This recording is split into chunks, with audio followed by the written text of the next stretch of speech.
Oui, Vous m'entendez bien? oui, moi je vous entends. Bonjour, Jérémy Sopalski. C'est ça. Bonjour, bienvenue dans notre web radio Vie Lumière. Merci. Bienvenue, je serai avec Florent Lavigne, qui est rédacteur en chef, et puis François Poiré, le fondateur de la radio, et moi-même, Stéphane Chabillian, je suis psychologue et je fais aussi une formation de préparateur mental. D'accord, très bien. Bonjour à tous. Bonjour. Bonsoir. Et merci d'avoir accepté l'invitation, hein, c'est très gentil de votre part, monsieur. De rien. Allez-y, les gars. Florent, tu as quelques questions pour commencer? Non, vas-y, commence et puis on verra par la suite. D'accord. Bon, Jérémy, donc bienvenue. Vous êtes donc gardien de but. J'étais gardien de but.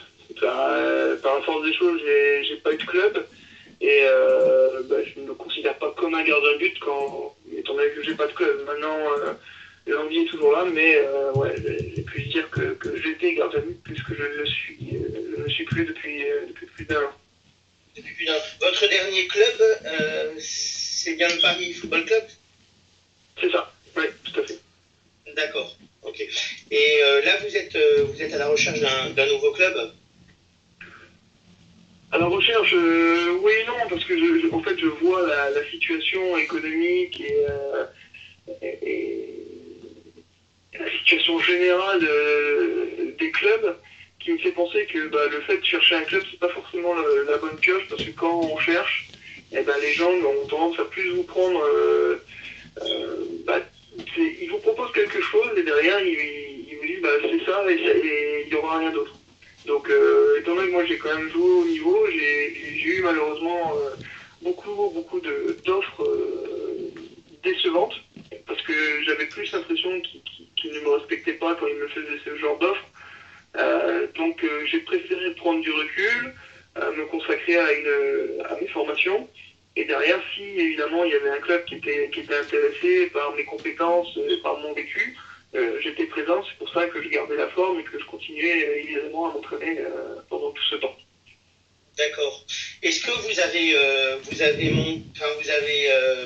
êtes réunis auprès d'un réseau de joueurs ou de gardiens comme vous qui dans la même situation, qui sont encore suffisamment jeunes pour exercer et qui, avec de l'expérience, qui pourraient mettre donc cette expérience auprès d'un club, un club professionnel ou un club national?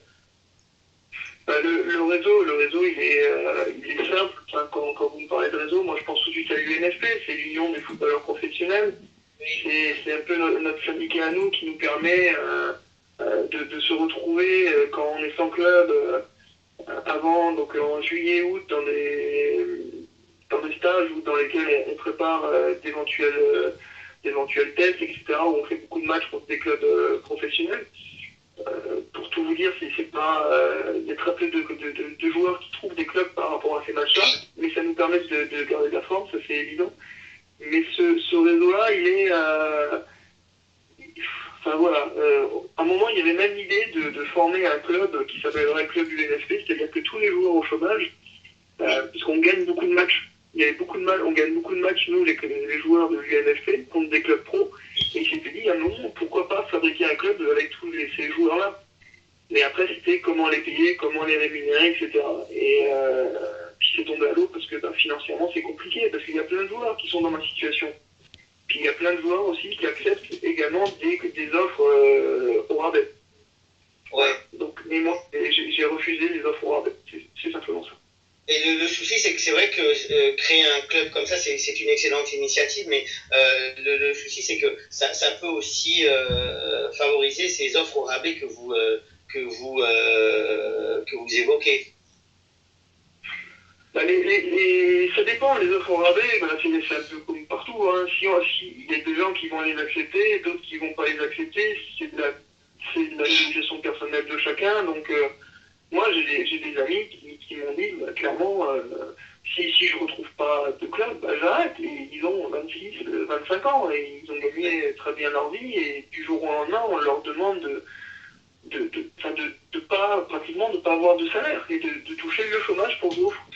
Jérémy, comme moi dans cette vie. Ouais. Est-ce que vous avez pensé aux pays limitrophes, je pense par exemple à la Belgique ou des championnats voisins, la Belgique, la Suisse. Est-ce que oui, moi j'ai été en contact avec ces clubs-là. Maintenant, quand on est gardien de but, c'est encore plus compliqué. Il n'y a qu'un poste. En général, ça ne change pas tous les ans.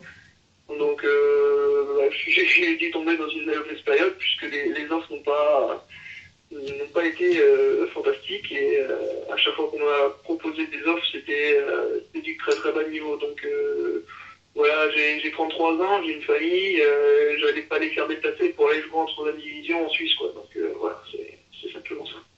Mais sinon, vous avez été formé à la J Auxerre, non, c'est ça? Oui, tout à fait. Ouais. Bah, parlez-nous un petit peu de cette période un petit peu. Ben, la JOCR, ça a été... déjà, j'y suis rentré par la petite porte, puisque j'ai pas été, comme on dit dans le jargon, détecté. Moi, j'étais gardien de but d'une 2e division de district dans un petit club au milieu de la campagne, et par contre, je voulais faire sport-études. Donc, pas forcément pour être footballeur professionnel, mais voilà, pour pouvoir concilier le football de haut niveau et mes études. Et en finale, j'ai passé des tests à Nevers, Louan-Cuiseaux, puis d'autres. J'ai été reçu à aucun, sauf à Auxerre, où ils m'ont gardé. On était plus de 400 ce jour-là, ils en ont gardé qu'un, c'était moi.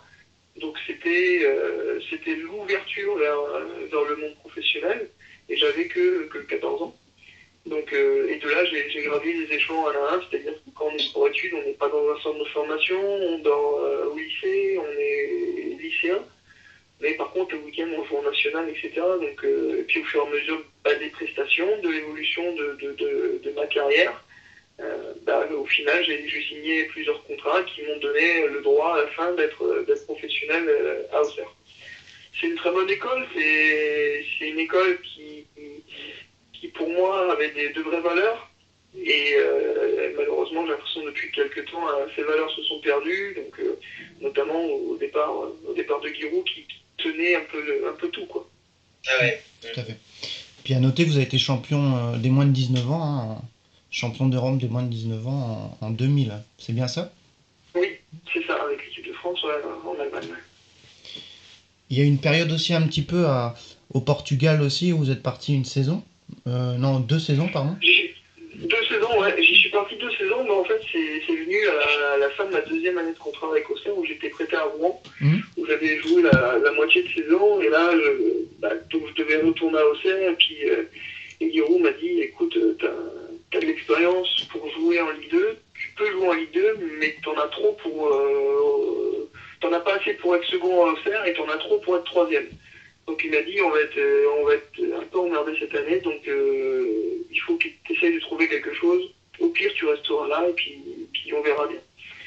Et puis il y a eu cette opportunité du Portugal, voilà, j'étais jeune, j'avais pas trop d'attaches.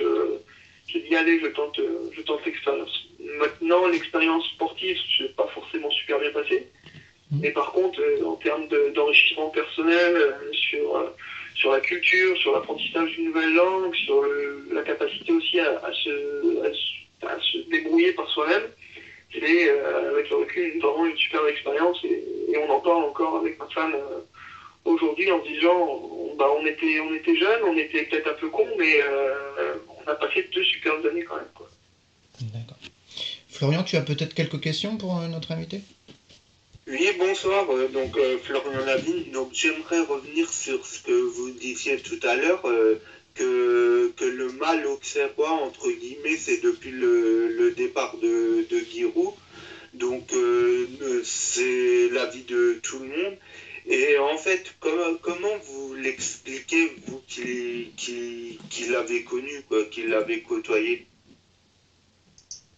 Je l'ai connu, enfin, je vous en parlais au passé comme s'il était mort, ça me fout les boules, quoi. Mais non, je le côtoie encore, c'est-à-dire qu'on se fait à peu près 1 ou 2 fois par an au téléphone en se donnant des nouvelles. Et déjà, pour moi, c'est un peu comme mon père adoptif, hein. Quand on a 13 ans et qu'on quitte le foyer, on a besoin forcément d'avoir des repères. Et Giroud était pour moi un repère dans tout ce que ça implique en termes de sacrifice quand on est jeune. Et maintenant, le truc, c'est qu'il commandait tout. Il commandait tout, des moins de 15 jusqu'au professionnel, donc il avait un œil sur tout, constamment. Et le fait qu'il l'ait arrêté, il n'avait plus rien. C'est-à-dire qu'il avait tellement peur de déléguer des choses qu'au final, le club s'est retrouvé un peu dépourvu de compétences à tous les niveaux. Et il a fallu du temps pour que ça se refasse, quoi. Il y a Jean Fernandez qui a fait un super travail, mais pas au niveau des jeunes. Voilà, il n'y avait rien au niveau des jeunes, et on l'a vu, hein, il y a eu beaucoup de jeunes qui sont vite partis signer dans les clubs anglais, etc., parce que les recruteurs sont toujours les mêmes, je les côtoie encore aujourd'hui, mais les éducateurs ont changé. Avant, on prenait beaucoup d'anciens d'Auxerre, et ça a un peu disparu. Il y a eu du recrutement de l'extérieur, donc pas forcément les mêmes valeurs. Donc oui, c'est depuis qu'il est parti, mais bon, c'est un peu aussi l'enchaînement de tout ce qu'il a laissé derrière lui, tout ce qu'il n'avait pas fait avant de partir, en fait. C'est surtout ça. D'accord. Et j'imagine que vous espérez que le club auxerrois s'en sorte. Oui, évidemment. Pour l'anecdote, l'année dernière, j'ai été contacté par Auxerre à la trêve. J'aurais dû signer en décembre, et finalement, ils ont préféré prendre quelqu'un d'autre. Voilà, simplement parce qu'ils ne voulaient pas revenir à des anciens des anciens de la maison qui revenaient à la maison. Voilà, c'est un peu dommage. Moi, je le vois comme ça. Alors, bien sûr, on m'a dit que non, c'était pas la cause, etc. Mais moi, j'ai bien senti de cette manière-là. C'était un coach qui était intéressé par mon profil, mais les instances dirigeantes ont dit c'est fini, les anciens qui reviennent à la maison, on n'en veut plus, etc. Donc, il y avait aussi ça qui a fait un peu parler. Maintenant, voilà, ils ont fait leur choix, tant mieux, ils se sont sauvés. Et maintenant, tout ce que moi je leur souhaite, c'est de continuer à sortir des jeunes, parce qu'ils viennent de sortir un super outil de travail qui est le nouveau centre de formation, qui est ultra performant. Maintenant, il faut continuer à sortir des jeunes, parce que la formation, ça a toujours été, ça restera l'avenir du football. C'est pas en recrutant à droite à gauche qu'on pérennise un club au haut niveau. C'est en sortant des jeunes de la formation. D'accord. Et maintenant, pour vous, la suite, si un club ne vous contacte pas, j'espère pas pour vous, mais est-ce que la suite, ça sera dans une filière du monde footballistique, ou vous allez couper court? Non. Au début, j'étais parti pour couper complètement les ponts avec le football. Maintenant, pendant 1 an, j'ai entraîné, j'ai passé mon temps libre sur les terrains de foot à entraîner des jeunes, simplement. Et je me suis rendu compte que ma place, elle était sur le terrain, que c'était ce que je faisais de mieux. Et donc, c'est pour ça que je passe mes diplômes d'entraîneur, que je me suis formé en prépa mentale. Et donc voilà, plein de projets. Et puis, j'ai monté mon académie de gardien de but qui vient de partir au mois de juin. Et puis au début de saison prochaine, on va commencer à travailler avec des clubs si je ne retrouve pas de solution professionnelle. D'accord. Bon, maintenant parlons un petit peu terrain, si vous le voulez bien. Donc on est vers la fin de cette Coupe du Monde. En tant qu'ancien gardien de but maintenant, quel est pour vous le meilleur gardien qui vous a illustré pendant ce mondial? Moi, j'ai une préférence pour Neuer. Neuer parce que c'est la rigueur allemande, c'est l'innovation dans son jeu. Je pense que en plus, il s'inscrit. Moi, je m'inscris dans cette même logique, c'est-à-dire faire évoluer le poste. J'ai l'impression depuis ces dernières années que le football a vachement évolué, tant au niveau tactique, technique que physique également. Et le poste de gardien de but, pas trop en fait. Pas trop, et on subit plus les actions qu'on les intercepte. Et Neuer, il rentre complètement dans cette philosophie-là, c'est-à-dire qu'il n'hésite pas à aller couper à 40 mètres de ses buts. En plus, il a les capacités physiques pour. il a un gabarit.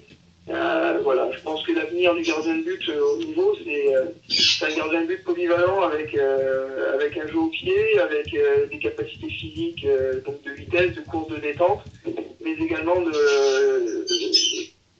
taille. C'est-à-dire qu'un gardien en dessous d'1m90 aujourd'hui au haut niveau, pour moi, il ne remplira pas toutes les conditions pour être performant. D'accord. Il y a un gardien en Ligue 1 qui a beaucoup été décrié, malgré que ça soit le numéro 2 de la Squadra Azzurra, donc le remplaçant de Buffon. C'est Salvatore Sirigu. Qu'est-ce que vous en pensez, vous? Moi, j'aime bien.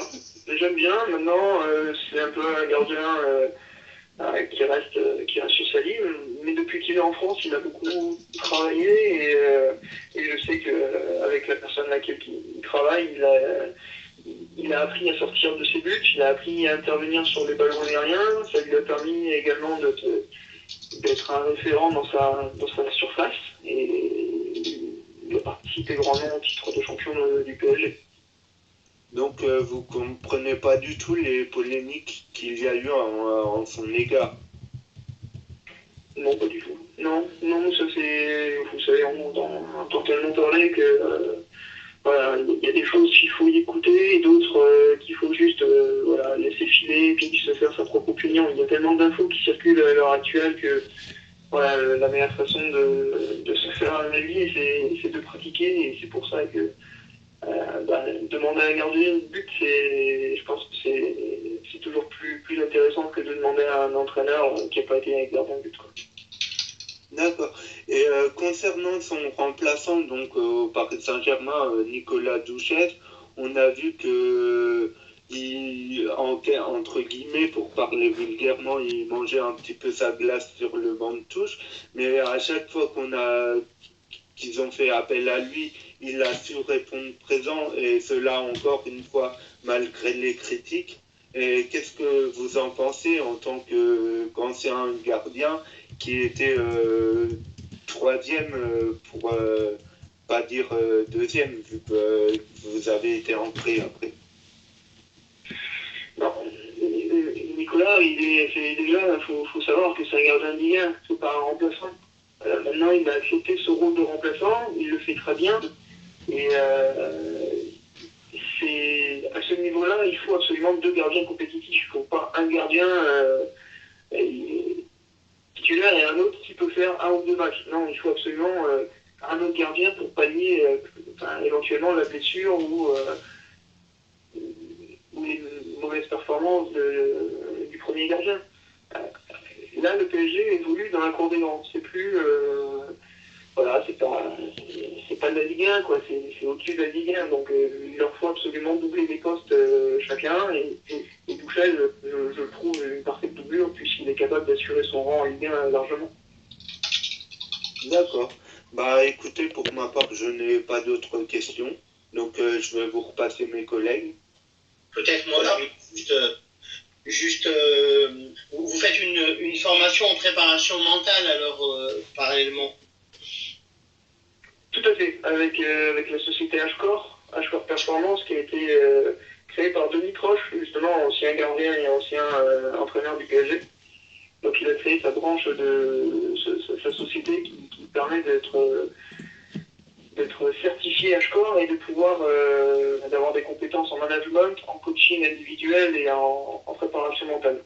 Donc moi, suite à la fin de cette formation-là, je serai préparateur mental et je continuerai à me former en PNL, parce que c'est un petit peu par là que je viens également. Donc ça, c'est une préférence. Oui, c'est vrai que c'est un outil, la PNL aussi, avec conjugué à la préparation mentale pour des entretiens d'explicitation et travailler cet aspect-là. Je ne vous ai pas très bien compris, pardon, ça a coupé. Je disais que la PNL est un outil intéressant en préparation mentale dans les entretiens d'explicitation et voilà, je voulais aussi donner un bonjour à Denis Troc, hein, qui qui organise ces formations à Schkort. Voilà. Ouais, non, mais en effet, déjà nous, en formation prépa mentale, puisque ça fonctionne par module, on voit quelques outils de PNL. Et ce qui est intéressant dans cette formation, c'est justement on voit un peu de tout. C'est-à-dire ça peut passer par de la PNL, de l'analyse transactionnelle, enfin, on voit un peu tout ce qui touche à la prépa mentale. Et derrière, par contre, je pense qu'un bon préparateur mental, c'est quelqu'un qui ne fera jamais de se former. Et moi, étant donné que je suis un peu autodidacte dans la matière en PNL, voilà, j'aimerais un petit peu formaliser ça avec un DU, un truc comme ça, après cette formation qui prendra fin en décembre de cette année. D'accord, ouais. Justement, moi, je vais compter la suivre aussi, cette formation, mais je termine le début. Donc, je fais un peu dans l'autre sens. Mais voilà, c'est pas grave, c'est ça l'intérêt, c'est ça aussi l'intérêt de cette formation, c'est qu'elle est complètement malléable et on l'a fait par rapport à notre envie, à notre besoin, à notre rythme également de vie. Vous allez voir l'an prochain qu'elle va être... On peut pas l'expliquer tant qu'on l'a peut-être en fait. Ouais. Je la vois comme un enrichissement aussi sur le plan personnel à la rencontre d'autres personnes. C'est comme ça que je le vois pour le moment. Bon, non, c'est sûr, comme vous dites, il faut la vivre. Oui, il faut la vivre parce qu'en plus on fonctionne en groupe et ce groupe évolue au fur et à mesure. On se voit grandir les uns les autres. On se voit apprendre. On voit que certains apprennent plus vite que d'autres, d'autres qui sont plus fins, plus distincts. C'est super intéressant. Allez-y, foncez, parce que c'est une super information. Merci. On embrasse aussi Denis, toute la radio, vous aussi. C'est très gentil d'être venu. Vous êtes le bienvenu ici. Merci beaucoup encore d'être passé sur la web radio Ville Lumière. J'ai vu que vous habitez Somain, hein. C'est dans le 59, non? C'est ça? Non, je suis né à Somain. Ah d'accord. Je suis né à Somain, c'est ça. D'accord. Je suis nordiste de naissance. D'accord, nordiste, d'accord. Merci beaucoup d'être passé sur la web radio Ville Lumière. Avec plaisir. Et puis à très bientôt. Merci beaucoup. Bonne journée.